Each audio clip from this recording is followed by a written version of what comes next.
apa namanya? Oh, Filsuf Islam.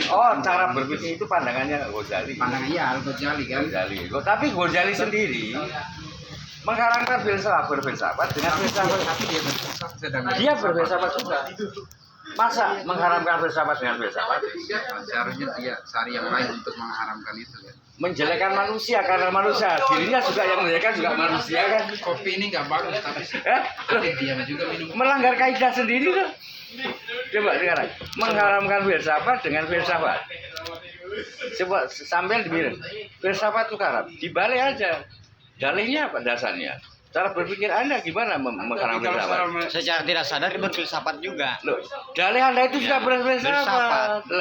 Berarti mengharamkan filsafat dengan filsafat. Nah, tapi kalau saya melihat Al-Ghazali itu, Pak De, memang dia itu apa ya? Dia masuk kerana mengharamkan ketika dia kita memakai filsafat ini, maksudnya yang tidak mampu dijangkau oleh akal kita gitu nah. Seperti keyakinan ini gitu. Kalau sudah memaksakan ke situ, itu dia masuk kategorikan haram gitu. Gini Mas, ini. Dia masih mengaku itu. Ada satu perspektif antroposentris sama teosentris. Teosentris itu kaidahnya ketika ini pakai bahasa psikologi ya. Iya. Teosentris itu ketika dalam ayatnya begini, yaitu yang mengingat Allah ketika berdiri, duduk dan berbaring. Itu artinya kan ya dukur, tadzakur kan. Nah, itu ketika yang ditadakuri bukan ditafakuri ya. Itu artinya teosentris. Aku nggak bahasa psikologi kan ya. Artinya sesuatu yang ditafakuri wa yatafakkaru nabi khalqis samawati wal ard, itu artinya antroposentris. Memang diperintahkan untuk tafakur. Artinya ketika manusia itu bertafakur, justru dia bersyukur karena mensyukuri dianugerahi pikiran, dianugerahi akal sehat. Jadi kalau ada ekspresi begini, gambaran begini, aku sekarang hidupku enak, nggak banyak pikiran. Kok iya? Loh, justru saya enak karena saya berpikir. Bukan aku sekarang enak hidupku karena nggak banyak pikiran. Loh, kowe nek ra mikir malah gak enak. Ongken tuwe mikir ya, sing menake pikirannya juga. Ya, karena dia mungkin capek mungkin Pak. Kita hubungan itu pun psychological satisfaction ya atau orgasmnya, aspek spiritualnya, aspek psikologisnya, aspek biologisnya kan. Jadi wong sekarang diarahkan di framing menjadi satu perspektif fisikal aja.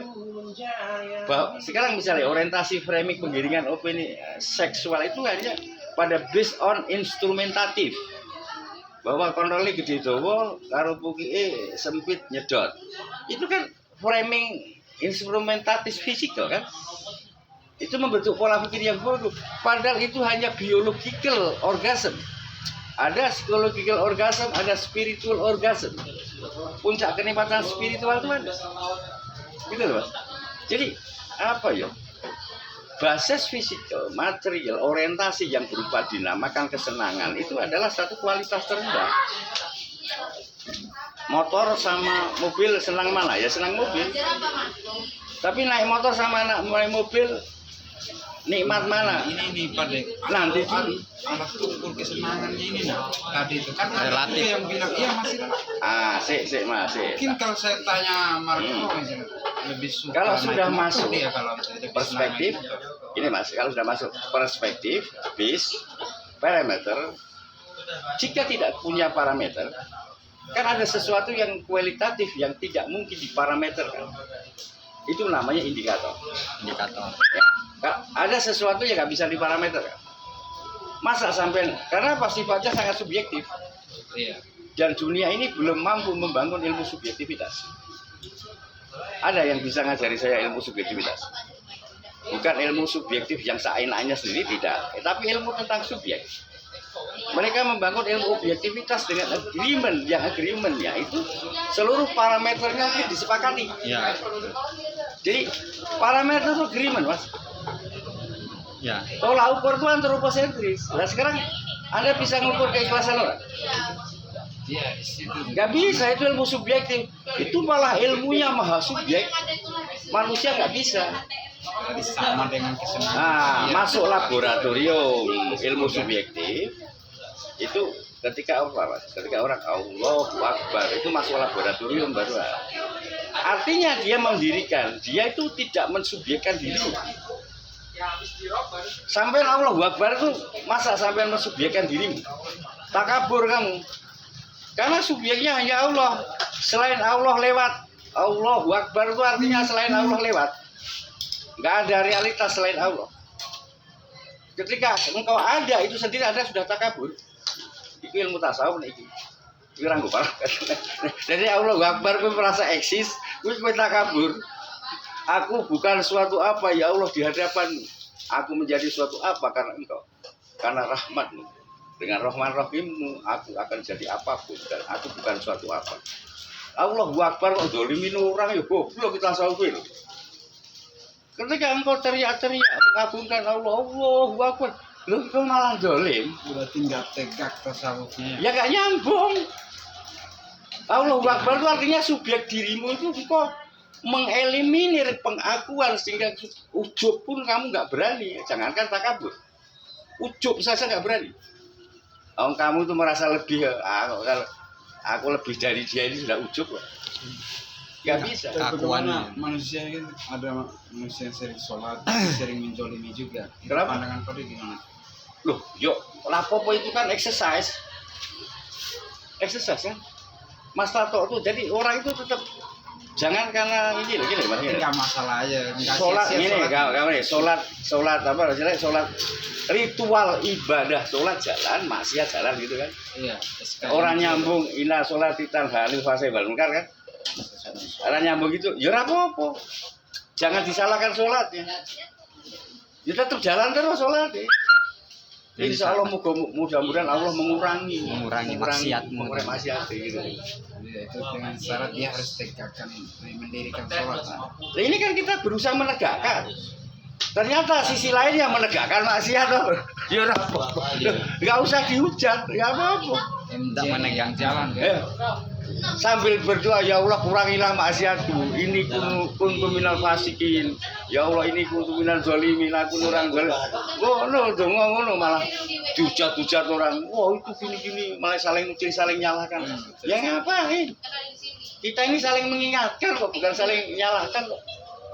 Ya yang terjadi di politik kan saling nyalahkan kok. Pade salah, iya banyak. Siapa sih nggak punya salah aku? Penaknya malah nyauri. Pade itu salah gini, iya. Siapa aku bantah aku salah? Siapa bantah aku jelek? Siapa bantah aku salah? Semua itu kita terima sama seluruh kompetensi. Bahkan siapa itu? Nabi siapa? Nabi Yunus dengan marahnya meninggalkan umatnya. Dia berdoa ini untuk minal zalimin. Orang sekarang akunya malah lebih baik kok. Apalagi kalau sudah punya identitas dia baik. Itu ujungnya masih jalan. Percaya sampai? Seseorang yang menampilkan sosok casingnya itu optimal, superior gitu ya. Oh itu udah model orang wukuf gitu ya. Itu mesti logikanya konsisten dengan keakuan dirinya. Dia akan merasa lebih dari yang lain. Itu inherent ujub gitu loh. Secara tidak langsung. Sudah inherent. Kalau saya itu habis Jumatan mas, habis Jumatan bareng sama orang yang kuplonya kuplo Arab itu, kuplo ikram. Ini pakaiannya apa ini sampai gini? Jingkrak. Oh, pakaiannya pokoknya sunnah loh. Casingnya sunnah ya. Saya bareng-bareng ke ATM. Saya duluan. Sudah masuk di ATM itu BPD itu yang jalan itu. Ini kurang 2 meter saya disalib. Aku cuma batin ini belajar adabnya gimana. Loh kalau di luar boleh. Ini loh aku di ya. Belum masuk ATM saya disalib. Please. Tapi kalau sudah di dalam Wilayah kita sudah. wilayahnya sudah Ya. domain sistem tata keramanya beda. Ini orang peka loh dia. Adab jadinya. Aku ya gak gelem legur mas ya sudah lah. Oh berarti sampai segitu ilmu. Contohnya lah gitu kan. Itu satu contoh apa ya? Kesadaran. Kesadaran. Perilaku. Jadi apa mas? Ilmu itu kalau dengan laku itu dengan namanya kalau orang Jawa mengatakannya ilmu. Kalau ngelmu ya sesuatu yang sudah Anda menjalankan dan sampai itu namanya laku.